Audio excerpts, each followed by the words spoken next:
It's a moody Manitoba morning. Nothing's really happening, it never does. Just got up and waited for the mailman to bring me a letter that never was. I'm not sad or happy, I'm just living day by day. It's a moody Manitoba morning, and I like it that way. It's a long and kind of gentle, lazy prairie town afternoon. The sky is high, I can feel grass growing from yesterday's rain. Sun's glowing, and so am I. Read the afternoon paper just to see where the world was at. It's a long and kind of gentle, lazy day, and I like it like that. It's a quiet now from lively, sort of leisurely past the evening. It's after 9. Go slowly walking up and down the main street with a special girl. Things are fine. Now it's time to go home. Tomorrow's another day, another moody Manitoba morning, and I like it that way. Another moody Manitoba morning, moody Manitoba morning, another moody Manitoba morning, and I like it that way.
We shall come rejoicing, bringing in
As I walk down the road on this fine autumn morn, I can see the great combine collecting the corn, and my mind wanders back in a moment of joy to the day of the thrasher when I was a boy.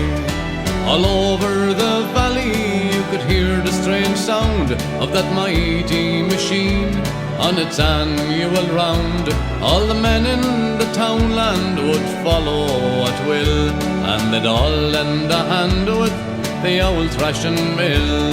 So boil up the bacon and the cabbage that's green, have plenty of spuds laced with butter between, for 8 empty bellies will soon need a fill, for it makes a man hungry, the old thrashing mill. There were 2 on the thrasher and 2 on the stack, and the man with the fork kept the straw flying back. There were bottles of porter and plenty of bags, and old Larry Andy looked after the bags. Then a few of the boys built the straw in the reek, while the young ones had fun playing hide and go seek. And myself and my brother with the dogs and the cats had the time of our lives chasing after the rats.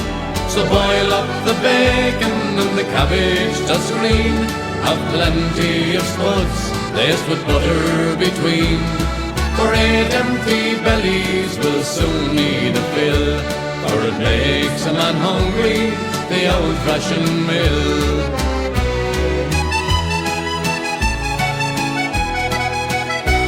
But the times keep on changing and nothing stands still. Larry Andy is gone like his old thrashing mill, and most of the workers I knew as a child have reaped the great harvest for which they have toiled.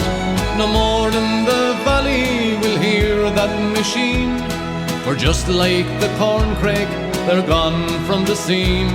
But it makes me feel sad as I dream of it still, for I loved the dear sound of the old thrashing mill. So boil up the bacon and the cabbage that's green, have plenty of spuds laced with butter between, for 8 empty bellies will soon need a fill, for it makes a man hungry, the old thrashing mill, for it makes a man hungry, the old thrashing mill.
So we're very excited to finally be here on this day, July 31st, 2016, for Harvesting Hope, a world record to help the hungry.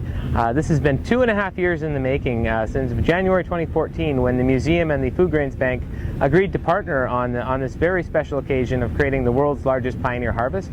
It's been literally tens of thousands of man hours from people across North America to put this on, and we're just so pleased to be able to use our passion for agricultural antique machinery for such a good cause in helping feed hungry people through the Canadian Food Grains Bank.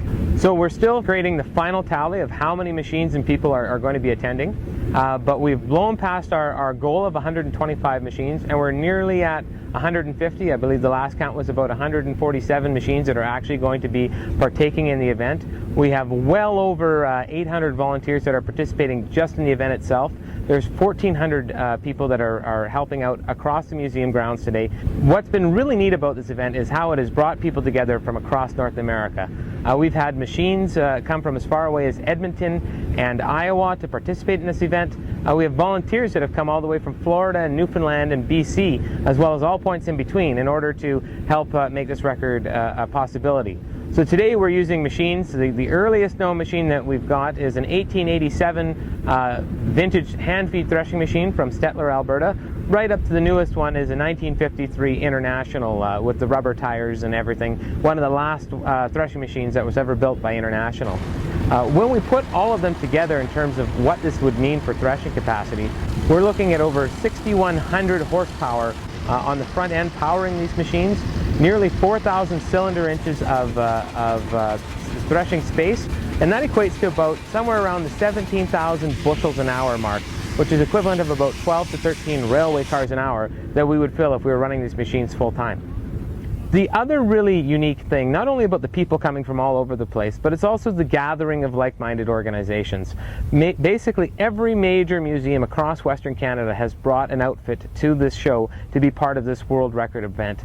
When you combine that with countless numbers of agricultural societies, antique tractor clubs, and community museums from across Western Canada, it's really become a gathering of museums and a gathering of that knowledge to be able to share both our tools, our knowledge, but also our volunteer experiences now with other organizations. And we really hope that this new camaraderie and friendships that have been built through Harvesting Hope will continue on for years to come, both with helping other organizations, heritage organizations, do their events, but also with the Food Grains Bank and being able to provide some of these machines that are refurbished across the Western Canada to participate in food grains projects as well. I am just so very thankful that after the big downpour we had yesterday and all the work that these volunteers have put into this show, that we are going to be able to do it. It's warm, it's a nice breeze, the sheaves have dried off nicely, so we are set to go and we are set to break this record and take it home to Manitoba where it belongs.